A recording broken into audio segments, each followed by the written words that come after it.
J'étais tranquille en train de boire mon café ce matin quand je suis tombé sur cet article de Capital que je voulais partager avec toi, ami investisseur. Alors, le titre: Impôt, gel du barème, hausse de la flat tax, vos revenus seront-ils concernés? Alors que le nouveau gouvernement annonce qu'il n'y aura pas de hausse d'impôts et qu'il y aura une participation exceptionnelle pour les plus riches, moi personnellement, dans la classe moyenne, je vais me faire massacrer. Et c'est toujours sur la classe moyenne qu'on va taper et ceux qui gagnent un petit peu d'argent.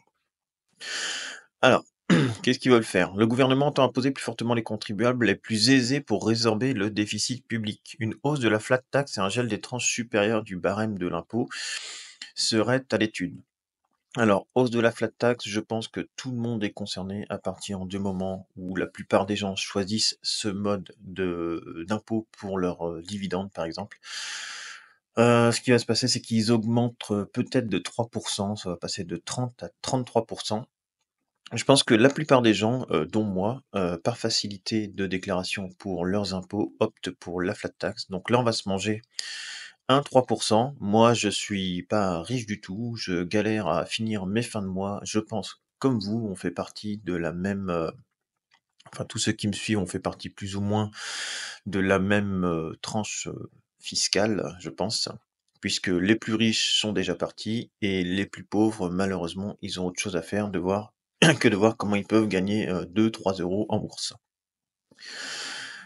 Alors, une hausse ou une gel de la flat tax, donc là, qu'est-ce qu'ils nous disent? Le Premier ministre, ils veulent pas alourdir encore l'impôt pour l'ensemble des Français. Encore des belles paroles. Réfléchir à cet effort de solidarité auquel les plus riches doivent prendre leur part. Sauf que les plus riches, ça fait bien longtemps qu'ils ont monté des sociétés et qu'ils se sont barrés de la France. Et la réflexion du locataire de Matignon, donc le Premier ministre, semble être bien avancée puisqu'un gel partiel des tranches du barème de l'impôt sur le revenu et une hausse de la flat tax. Bon, le gel du barème de l'impôt sur le revenu, j'ai mis ça dans ChatGPT, voilà, tout simplement pour avoir les effets principaux d'un gel du barème. Alors, ce sera une augmentation de l'impôt pour certains contribuables, bah oui, parce que si, mettons, la tranche à 30%, elle est à partir, je sais pas, on va dire de 40 000 euros, bah, tout ce qui est au-dessus de 40 000 euros de revenus va être taxé à 30%. Sauf que si l'année prochaine, il y a de l'inflation, votre salaire, il va augmenter un petit peu, vous passez, vous, de 40 000, je sais pas, à 45 000 euros de revenus, eh bien, vous avez 5 000 euros de plus qui seront taxés à 30%. Voilà, alors que si l'impôt sur le barème de l'impôt sur le revenu avait suivi l'inflation, mettons, il y a 4% d'inflation, votre salaire il augmente de 4%, eh bien vos impôts, à monnaie constante seraient restés le même. Sauf que là, avec un gel du barème, si votre salaire augmente, vous allez payer plus. Donc, érosion du pouvoir d'achat. Voilà, alors, c'est un gel, hein, donc il augmente pas, hein, la tranche, enfin il baisse pas les tranches du barème sur le revenu. Mais par contre, le fait de faire un gel, eh bien, vous allez être impacté sur votre tranche à 11 et sur votre tranche à 30 par exemple. Donc vous allez payer plus d'impôts sur les 11 et plus d'impôts sur les 30. Voilà, et c'est un effet de progressivité, moindre, ce qui signifie que les Français, que ceux qui gagnent plus paient un pourcentage plus élevé de leurs revenus en impôts. Cependant, lorsque le barème est gelé, cette progressivité peut être exacerbée pour les classes moyennes et inférieures. Et bien, comme d'habitude, c'est les classes moyennes et inférieures sur qui on va taper. Les gens qui se lèvent le matin, les gens qui vont bosser, qui essayent de se donner un petit peu pour le pays. Voilà, donc les ménages modestes, eux, ils peuvent être particulièrement touchés. Bah oui, forcément, si vous avez déjà pas beaucoup d'argent et que derrière, vous galérez à finir vos fins de mois, bah, payer 10 d'impôts sur, 1 000 € que vous avez par mois, et ben, il reste plus que 900 balles et c'est dur à vivre. Si vous payez, 10 de 1 000 000 €, eh bien, il vous reste encore 900 000 € pour vivre et c'est tout de suite beaucoup plus facile.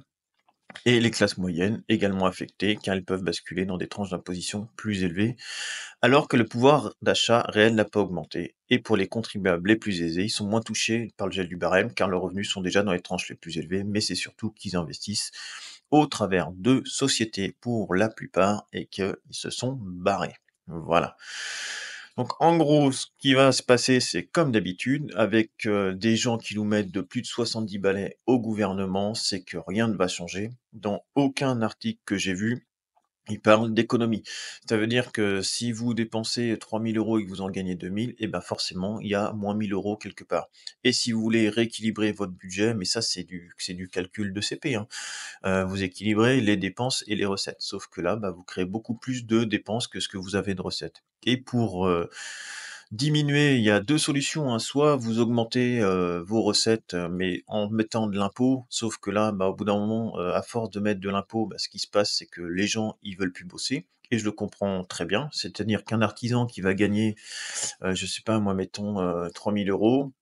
Il aura peut-être aucun intérêt, si vous voulez, à faire des heures, sup, à travailler plus, si c'est pour tout refiler au fisc. Donc ce qu'il va faire, c'est qu'il va peut-être prendre son vendredi, il va essayer de faire quelque chose, de gagner un peu moins bien sa vie, mais de payer moins d'impôts et je comprends tout à fait ça et on le voit beaucoup parce qu'il y a des médecins, des dentistes qui font ça et ils ont entièrement raison dans un pays où l'impôt est confiscatoire et on n'a pas trop de retour.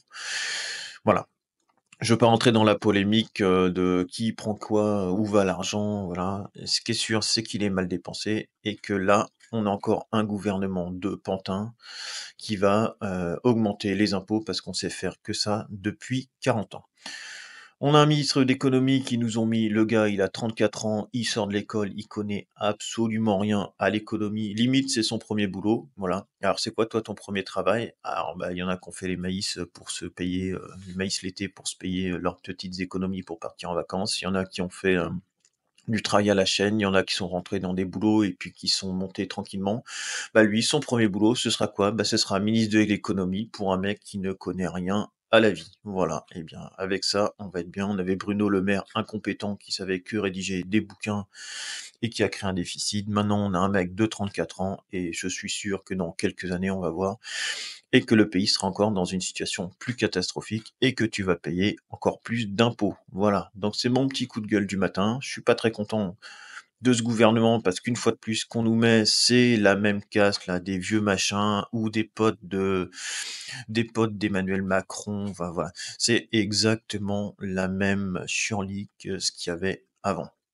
Donc voilà, au Delta de te parler de oui, on va pas augmenter les impôts, c'est exactement ce qu'ils vont faire parce qu'ils ne savent faire que ça. Ils vont vous demander une contribution exceptionnelle, mais l'exceptionnel va rester dans le temps, c'est quasiment sûr, comme on avait fait pour l'augmentation de la CSG, comme on avait fait pour les hausses d'impôts pour les vieux pendant un moment, tout ça c'est resté et les prochains impôts qui vont tomber vont rester également. Voilà, donc ça s'annonce pas très bien pour la fin de l'année et j'avais vu en plus, alors je sais plus si c'est sur cet article-là ou sur celui-ci, qui voulait également passer ça sur le budget de 2024 tant qu'à faire. Ne pas passer ça sur le budget de 2024, mais faire en gros un truc un peu rétroactif où ce serait sur vos impôts directement.